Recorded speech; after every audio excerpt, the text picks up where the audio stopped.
تەنها لە ماوەی 10 ساڵدا 5 ڕۆژنامەنووس لە هەرێمی کوردستان تیرۆر کراون و 1440 ڕۆژنامەنووسی دیکەش پێشێلکاریان بەرامبەر کراوە.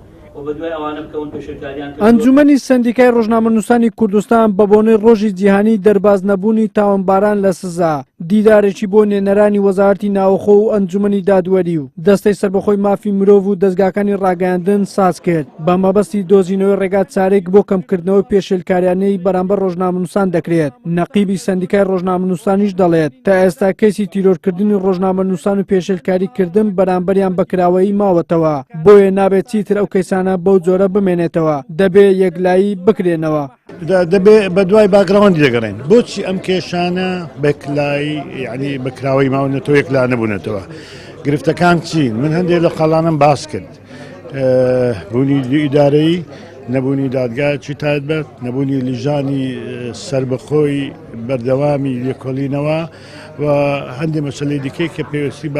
بۆ هێکە قسەی لەسەر بکەین و اقتراحاتی بۆ بدەین. لە ماوەی ساڵی 2008 تا 2010 898 حاڵەتی پێشێلکاری لە گرتن و لێدان و ڕێگریکردن بەرامبەر 1440 ڕۆژنامەنووس ئەنجام درراوە کە زۆرترین حاڵەتیان لە هەولێر تۆمار کراوە بەڵام بەپێی وتەی سندیکای ڕۆژنامەنووسان بێت یەک پۆلیس سزا نەدراوە بکوژی ڕۆژنامەنووسێکیش نەگیراوە و نەدراوەتە دادگا. سەرۆکی دەستەی مافی مرۆڤ هەرێمی کوردستانیش دەڵێت ئەگەر دەسەڵات بکەرانی تیرۆرکردنی ڕۆژنامەنووسان دەستگیری بکات و بە سزای خۆیان بگەێنێت ئەوە متمانەی خەڵک بۆ خۆی دەگەڕێنێتەوە. ئێمەش وەکو دەستەی سربەخۆی مافی مرۆڤ دەنگمان لەگەڵ دەنگی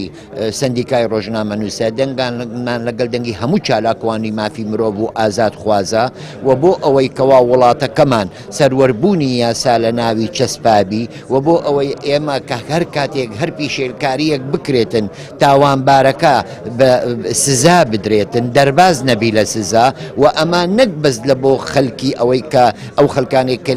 تیرۆر کراون بەلکو لە بۆ دەسەڵات ئەم حالەتە زۆر باشترە ئەوەیە کەوا ئەگەر دەسەڵات توانی ئەم ئیشە بکاتن متمانەی خەڵک بە دەسەڵات بەهێزتر دەکاتن. ڕۆژنامەنووسانیش هۆکاری زۆربوونی پێشێلکاریەکان بەرامبەریان بۆ دوو ئیدارەیی و سەروەرنەبوونی یاسا دەگەڕێنەوە. هەموو ئەو تاوانبارانێک کە تاوانبارن بە پێشێلکاری دەربارەی ڕۆژنامەنووسان لە دوو زۆنی زرد و سەوزن سەر بە دەسەڵاتن زۆربەیان و خۆشیان چەکدارن و لە سلکی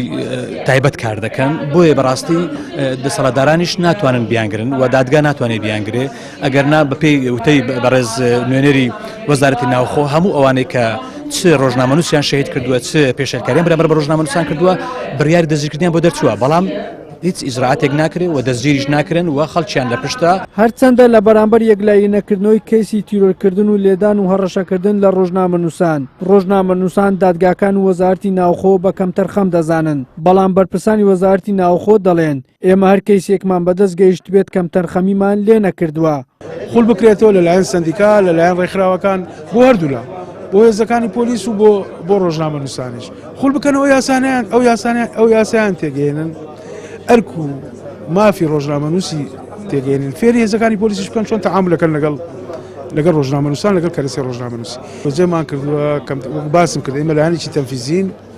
بڕیاری دادگا جێبەجێ. هەرێمی کوردستان بۆ کاری ڕۆژنامەوانی یەکێکە لە شوێنە پڕ مەترسیەکانی جیهان بە جۆرێک ساڵانە ڕێژەی پێشێلکاری بەرامبەر بە ڕۆژنامەنووسان زۆر زیاد دەکات بەپێی ئامارەکانی سندیکای ڕۆژنامەنووسانیش بێت تەنها لە ماوەی 6 مانگی سەرەتای ئەم ساڵدا 22 حاڵەتی ڕێگریکردن و 14 حاڵەتی هێرشکردن و 6 حاڵەتی دەستگیرکردن و 1 حاڵەتی مردن و حاڵەتێکی تەقەکردن لە ڕۆژنامەنووسان تۆمار کراوە. وەلی سەلیم کەناڵی ئاسمانی پێیام هەولێر.